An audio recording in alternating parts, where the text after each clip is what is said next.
Baxidze ხანმოკლე კომუნიკაციის დროს ევროპელ პოლიტიკოსებს უხსნის, რომ ის არ წარმოადგენს პრორუსულ მთავრობას. რეჟიმის მედიაში გავრცელებულ კადრებში ფრაგმენტულად ისმის ივანიშვილის წარმომადგენლის თავის მართლება.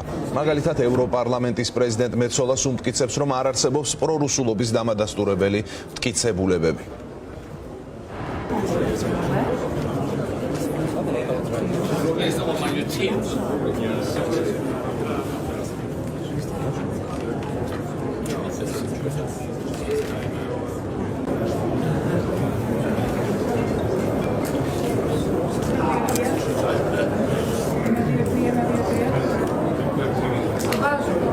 I just met Keir Starmer on his way to.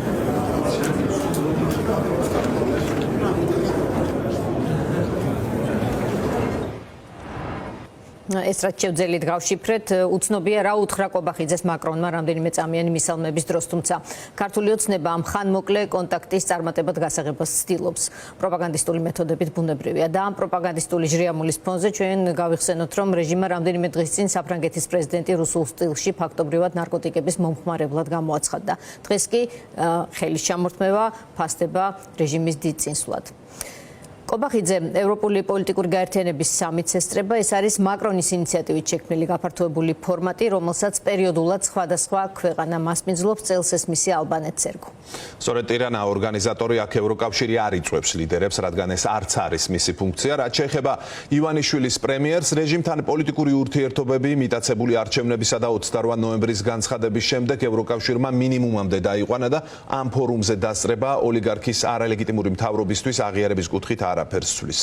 როგორც უკვე ვახსენეთ, სამიტში ევროკავშირის სახელმწიფოების გარდა მონაწილეობს კიდევ არაერთი არაწევრი ქვეყანა. ყველა ლიდერი დღეს ერთად იდგა. იქვე საერთო ფოტოს გადაღების დროს იმყოფებოდა კობახიძეც, რომელიც განსაკუთრებული კომუნიკაციით არ გამოირჩეოდა. თქვენ ახლა კადრში ხედავთ აი ამ ფოტოებს. სამიტს ესეც ვახსენოთ, რომ ავტორიტარული რეჟიმების ლიდერებიც ესწრებოდნენ. ჯერჯერობით უცნობია მაკრონის მისალმებისა და სხვათან ხანმოკლე ფორმალური კომუნიკაციის გარდა რა საკითხებზე ჰქონდა ირაკლი კობახიძეს საუბარი. სხვებთან გარკვეული ფოტოები გამოქვეყნდა, მაგრამ შინაარსი, ვრცელი შინაარსი ამ შეხვედრებისა და საუბრებისა უცნობია. მე შემიძლია აქ გითხრათ კობახიძის იმ კომენტარის შესახებ, რომელიც აი ამ კომუნიკაციის რაც ვნახეთ კადრებში, რაც გაჩვენეთ, შემდეგ გაკეთდა, როგორც პრეზიდენტ მაკრონთან, ისე რობერტა მეცოლასთან საუბარი ჰქონდა იმ თემებზე, რომლებიც საქართველოს განვითარებას, ევროპულ პერსპექტივასა და რეგიონში ჩვენს როლს შეეხება. გავუზიარეთ ჩვენი გზავნილები ქვეყნის ინტერესებთან დაკავშირებით.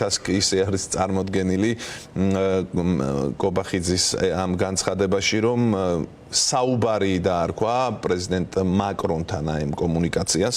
არ ვიცი კიდევ რაიმე სხვას გულისხმობდა თუ არა, მაგრამ ის რაც ვნახეთ კადრებში, ეს იყო მისალმება სულ რამდენიმე წამიანი. ჩვენ არ ვიცით რა უთხრა მაკრონმა. იქ იყო მისალმების გარდა გარკვეული რამდენიმე წინადადება მაკრონის მხრიდან წარმოებული.